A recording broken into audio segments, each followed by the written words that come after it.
Howdy, howdy, folks. Fleeting distractions here. We've been watching a lot of TF2 horror, and I'd like to know more about like the origins of this. Where did this originally come from? What was the first example of Team Fortress 2 horror? What was the first freak? Well, I found a video that kind of explains all of that. We're looking at this one from IntrKit Labs. It is known as The Birth of TF2 Horror. Title pretty much explains what I've been looking for, so we're going to dive right on in and see what it's all about. Here we go. If you've been a long-time member of the TF2 community, then you might remember the TF2 freaks. No, but I'm being introduced to them piece by piece with the ones I've been watching. Now, I wasn't a part of the TF2 community when this started, but for those of you who were, you'll know just how weird and funny these videos were at the time. For those who aren't familiar, TF2 Freaks was a series of YouTube videos that took the already strange and chaotic world of Team Fortress 2 and cranked it up to 11. They were fan-made animations, usually featuring exaggerated and often absurd versions of the game's characters, showing them in situations that ranged from funny to downright disturbing. Most of them have just been downright disturbing from what I've seen. The early videos were rough, but full of personality, and they caught the attention of players and content creators alike. What started as a niche, meme-driven series became a whole movement throughout the community. That's good. I mean, even when you look at something that's rough, it's kind of like with games or animation. If there is personality there, rough animation doesn't really bother me. If it's got story, if it's got heart, if it just meets other criteria, then, it's a bit shined, polished, and I'm cool if it's rough. These videos weren't just about funny moments, they were a reflection of the culture around TF2, where players embraced the chaos, the unexpected, and the downright bizarre. Oh god. In fact, the series was so influential that it gave birth to a whole subgenre of content, from memes and fan art to entire series. You couldn't go Okay, that one seems like... What is that one, really quick? Gave birth to a whole subgenre of content, from memes and fan art to entire series. This one. What is this one? Looks like something I'm gonna have to look for. You couldn't go a day without seeing a weird video of Soldier eating someone. And while the TF2 Freak series I'm really glad I missed that era. Eventually evolved, it still holds a special place in the hearts of older players who remember the first time they saw an engineer with a very questionably shaped mouth, or whatever this is. Both horrific things is what I think they are.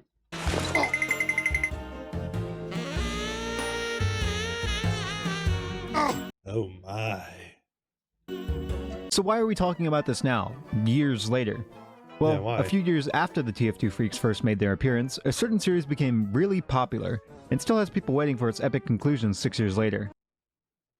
Is that Hoovydundy? Because the messed up fingers, all the knives in the back. I think that's Hoovydundy. Although, you already know what series I'm talking about, don't you? Yeah, that's Hoovydundy. Moving up and down again. There's no discharge in the war. And he's right, we are still waiting for part 3. Wherein is it gonna happen? Don't look at what's in front of you. Boost, boost, boost, boost. Moving up and down again. Men. This one actually was really good. It has that, like in the first episode, has that, just that right combination of comedy and horror. And the second one, it gets so much worse with whole horror. Men go mad with watching them. There's no discharge in the war. Yep. If your eyes drop, they will get the top of you. Boom, Yep. boom, boom, boom. Moving up and down again. There's no discharge in the war. Yeah, that's pretty much it. We're waiting for episode 3. Right. I was wrong. There's a little bit more. The things are something different. Keep from going lunatic. Boom, boom, boom, boom. Moving up and down again. There's no discharge in the war. What I really did like about Hoovydundy was just that concept of like when Hoovydundy entered the server and started like horribly maiming these characters and taking out a few of them, they found out that they can't respawn until he's dealt with. So it's like death is permanent in that one. which, you know, for Team Fortress 2, that's not right. 7, 6, 11, 5, Lies. When is it coming out? 1732 the day before. You know, to the creator of Hoovydundy, take your time, but please, you know, let us see it sometime. First things first, this video is not going to be an explanation about Hoovydundy's story. It's been out for 6 years now. If you haven't seen it, I don't know what to say. Instead, this video is about something much deeper. The community that surrounds Hoovydundy, and the person behind its creation, Spunky. Because let's be honest, the story of Hoovydundy isn't just told through the videos themselves. It's told through the countless comments, fan art, theories, and memes that have emerged over the years. It's told through the way this series has kept people engaged. I mean, really, we don't even know that much about Hoovydundy from the 2 episodes. We just know that they are kind of aware of Hoovy's existence, but there's not really anything fleshed out, which to me, with horror especially, that makes it even scarier when you don't exactly know what you're dealing with. When you can analyze and categorize, you know, an entity, you can kind of defeat its fear, but with this thing, you don't know what it is, so you're scrambling to actually try to figure out how to survive, and that actually just increases the horror factor for me. Entertained and inspired for over half a decade. To understand Hoovydundy, you need to understand the context of its rise. By the time it debuted, the TF2 community was well versed in creating and consuming bizarre, surreal, and sometimes unsettling content. But Hoovydundy took this a step further.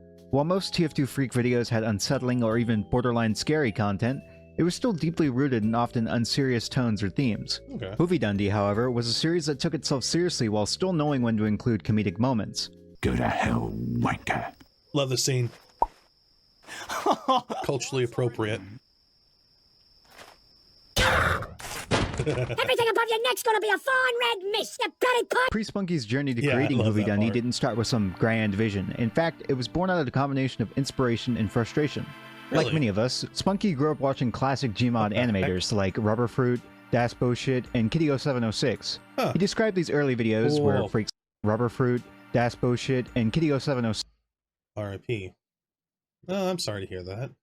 He described these early videos where freaks like Painus Cupcake and Piss Cakehole battled each other as his version of the MCU, back when the MCU was good. But the tipping point for Hoovydundy came from a moment of creative spite. Spunky recalled watching a Freak Versus video and feeling let down by its...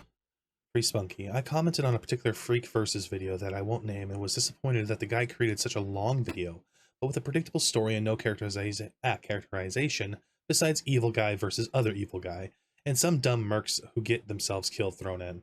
His response was something along the lines of, "The tools I have simply won't allow for good storytelling." Tell you right off the bat, you can do so much with limited tools, but, you know, you just have to learn how to get better at them. Predictable story and lack of characterization. When he left a comment critiquing the video, the creator responded that, "The tools I have simply won't allow for good storytelling." Well, that response didn't sit well with 18-year-old Spunky. Which triggered little old 18-year-old me into trying to create a freak video where the characters do smart and understandable actions and the monster is creative. The monster is extremely creative, and so are some of the mercs. I think that was a... Oh, wasn't that the one where the engineer like electrified his shotgun? Kind of went with a Bioshock take on it, because yeah, in the first Bioshock, I mean, you could electrify the shotgun. That was one of my favorite weapons. He decided to prove that it was possible to create a freak video with smart, understandable character actions and a creative monster. That determination would eventually lead to Hoovydundy. Interestingly, the first part of Hoovydundy was almost entirely... In storytelling, there are 2 writing styles, pantsing and planning. Planning is exactly what it sounds like. Pantsing is writing by the seat of your pants, pretty much improvising as you go. Entirely improvised. Spunky described their writing process as a mix of pantsing, writing by the seat of their pants, and planning. Part 1 was a massive pants. I didn't have any other plans after I got the scout out of the base. I just wanted them isolated at that point. Then, maybe something creepy should happen? How about this red light? And so on. It's fascinating to see how such a memorable story emerged from what Spunky described as a mostly unstructured process. By the time he reached part 2, story emerged from what Spunky described as a... Blue Scout here just has such a gleeful look, and this one's just like, you messed up, buddy. A mostly unstructured process. By the time he reached part 2, Spunky had... Hoovydundy 2... take 2. Hoovydundy part 2 was more planned to have Hoovydundy be a more concrete character. and part 3 will wrap everything up while still leaving enough mystery around him so other people can play with him. See, that's what I mentioned earlier, and that's what I enjoy. Not completely giving us all the details on a creature or an evil entity. You give us the groundwork, but then you allow people to actually have the freedom to go forward with it and, you know, still following the lore or what the basis of that character is, but having fun with it. Shifted gears. He planned out more of the story, focusing on developing Hoovydundy as a character. I think friendlies are an essential part of why TF2 is a classic, so I made him vengeful for friendlies. I chose a heavy because there are so few heavy freaks. Knives in the back because it created a creepy silhouette in the scene where Sniper saw him, and broken fingers as a reference to friendly scout from Abadubala, whatever. I mean, you can also just take a look at like the symbolism behind it getting stabbed in the back. Making him vengeful towards friendlies. And I'm guessing friendly scout is another one I have to look for. Choosing heavy because few freaks used him, and adding eerie touches like broken fingers and knives in the back. These details weren't just arbitrary, they served to build atmosphere, reference TF2 community culture, and crafting. Oh, that's right, there was the death of the sandwich in the Hoovydundy. I thought I actually got rid of that memory. Unique silhouette that would stick in viewers' minds.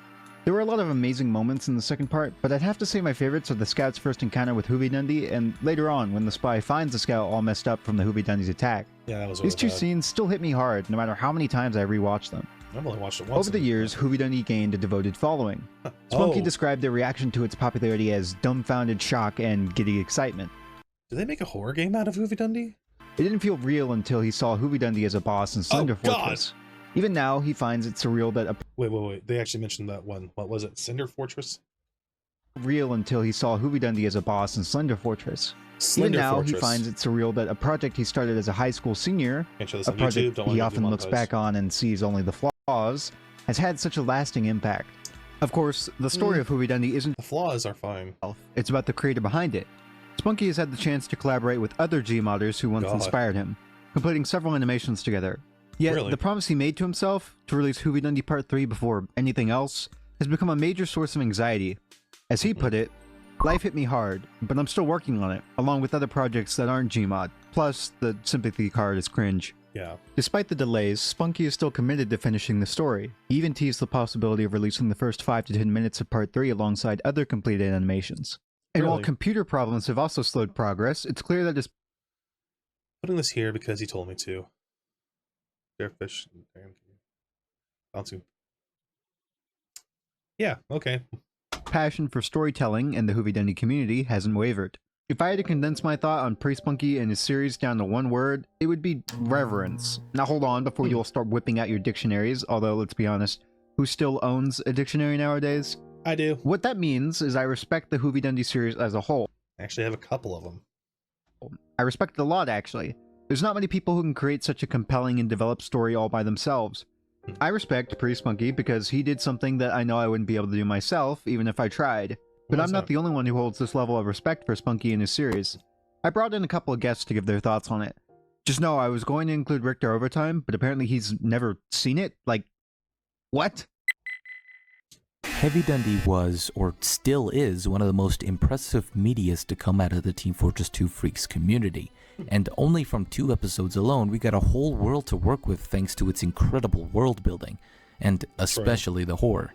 When I first watched it, I was obviously younger since it came out 7 years ago, and Hoovydundy scared the hell out of me because compared to other Team Fortress 2 Freaks, Hoovydundy wasn't edgy like Team Killer or as obscene as the other Team Fortress 2 Freaks. So that one with the white ninja character, that's Team Killer? I'm going to make a note of that one. Such as Penis Cupcake or Dick Sukan, which are obvious fan favorites. But Hoovydundy was different. It focused heavily on hiding what it looked like, making it up for interpretation. The mangled hands making your brain go, whoa, since the hands are all fricked up, so will the face and its body and such and such. But overall, Hoovydundy was just really great and was basically the pinnacle of Team Fortress 2 horror, since many of the great SFMs today, such as MSS Blue or the currently popular Server Blade series, takes inspiration. Both are really good series, go check them out. From Hoovydundy. And without the Hoovydundy series, MSS Blue would probably be much different today, and or Server Blade might not even exist at all. But overall, that's just my opinion on Hoovydundy. It was the pinnacle of many Team Fortress 2 horror out there today, and without it, Team Fortress 2 horror animations would most likely be different today. And although it has been 6 years since the previous Hoovydundy episode, I'm sure the Okay, so 7 years since the series came out originally, 6 years since the last episode was released. Okay. creators that are taking a well-deserved break, since creating animations is pretty hard, especially 30 minutes. Like, god damn, that's crazy. Anyway, that's enough from me. That's not a lie. Even just doing these little edits of reactions, like 30-minute video, or even like I did a 2-hour video, and that took hours and hours to do. On to the next guest, Orbit. Hoovydundy is pure nostalgia for me.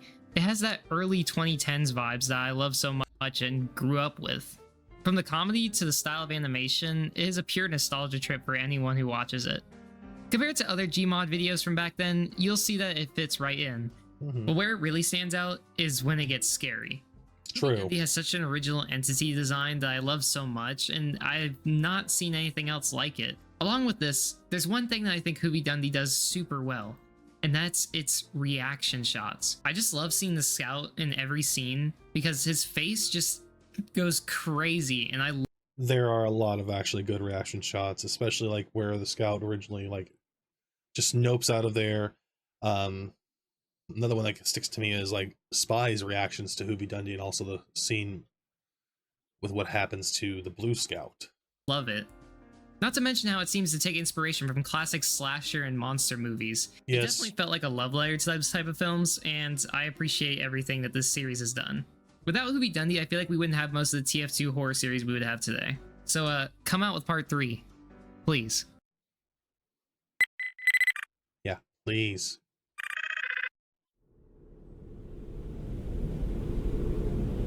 Don't worry, I'll let you out soon enough. Just make sure to finish that soundtrack we need.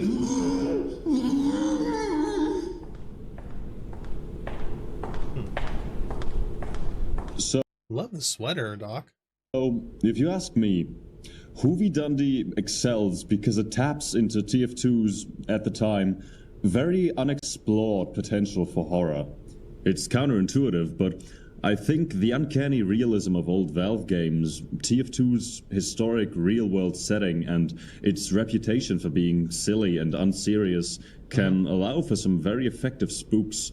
True. As we saw later on with projects like MSS Blue and the TF2 anomalies.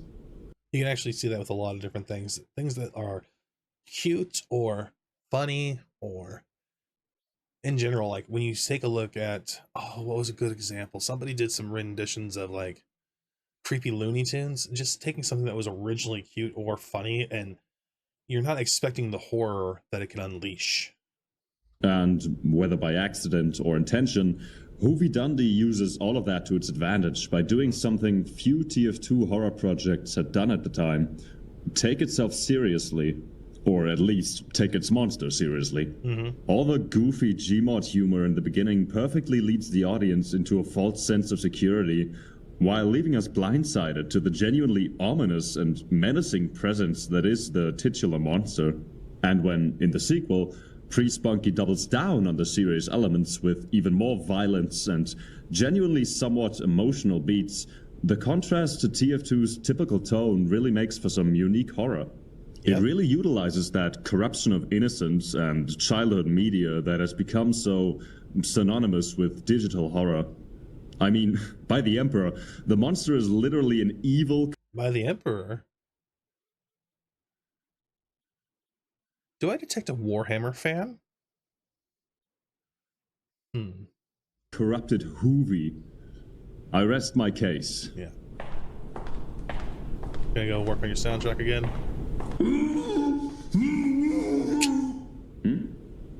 It's what? What do you got? What'd you forget? Lino would like to add that Hoovydundy is very nostalgic for him, as it was one of the first TF2 media he saw when getting into the game. And he, quote, was too much of a pussy to finish Hoovydundy the first time he saw it. So, that would be... Oh my God! There's a glowing red heavy with knives in his back and he's trying to kill us all! Time to run. We have to do something! Run! Fuck. Yeah. Anyways, I think one of the first series I actually got into that was TF2 related was Daft Spunky's Don't Join Team Red, which then let me get into, or expose me to, Blackie Misses, The Scratched Universe, and then Two Idiot Germans Server Blight. And then it's just been going down that way since then.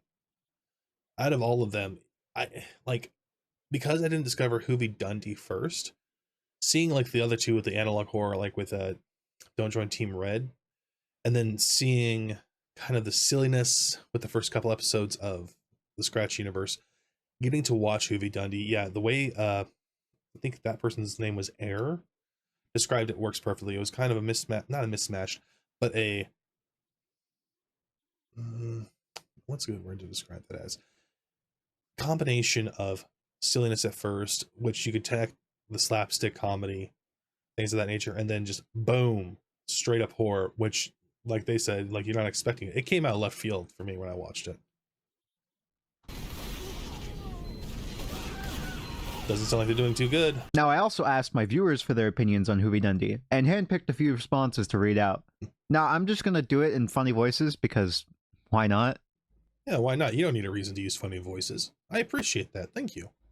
I love how the Hoovydundy community kind of reminds me of Madness Combat's community, where other people make different content about the idea, but the original creators take a very long time to make a new episode of content, and how everyone, in a way, is patient and will never let the original creators' content die out.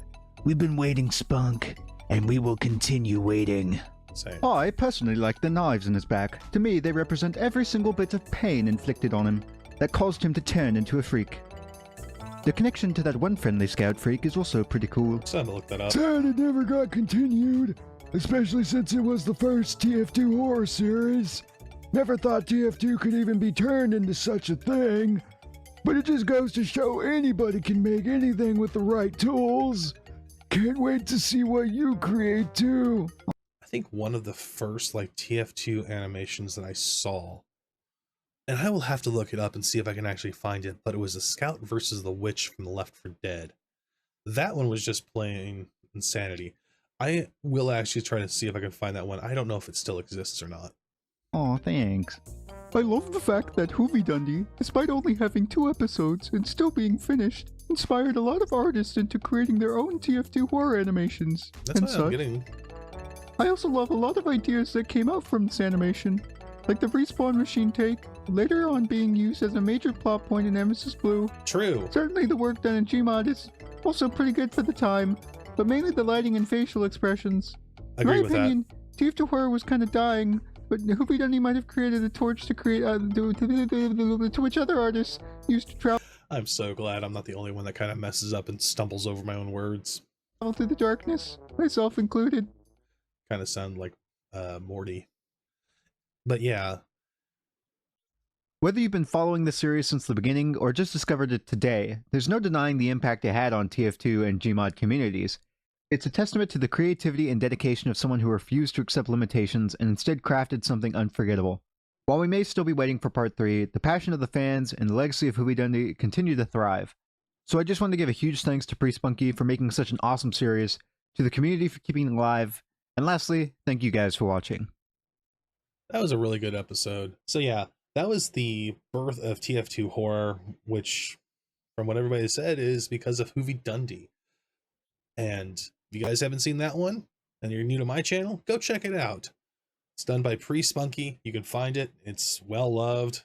And from what I saw of it and what reacted to it, I loved it. And it's got a strong backing from its community, and it's set forth a standard for other TF2 horror that we see nowadays, especially with Don't Join Team Red and Server Blight. There is, earlier I mentioned the Scratch Universe, but that one's more, in my opinion, suspense, because I haven't seen as much horror. Like, if you look at Server Blight and Don't Join Team Red, those are straight up horror. But anyways, this was, what was the name of this guy? IntrKit Labs. Go check them out. Show them some love. Like, comment, subscribe. They did a fantastic job with this one. It was short and sweet, but it also gave a lot of information where TF2 was before Hoovydundy, where it was during, and where it is nowadays. And Spunky, if you're watching this, if you ever do watch this, please finish episode 3. We're waiting. Not going to be impatient about it, but just telling you that we all are waiting for you. With that said, like, comment, subscribe. Let me know in the comments if there's something I overlooked, something I need to check out. I will see you all next time. Stick around for some fleeting distractions, and take care. Bye.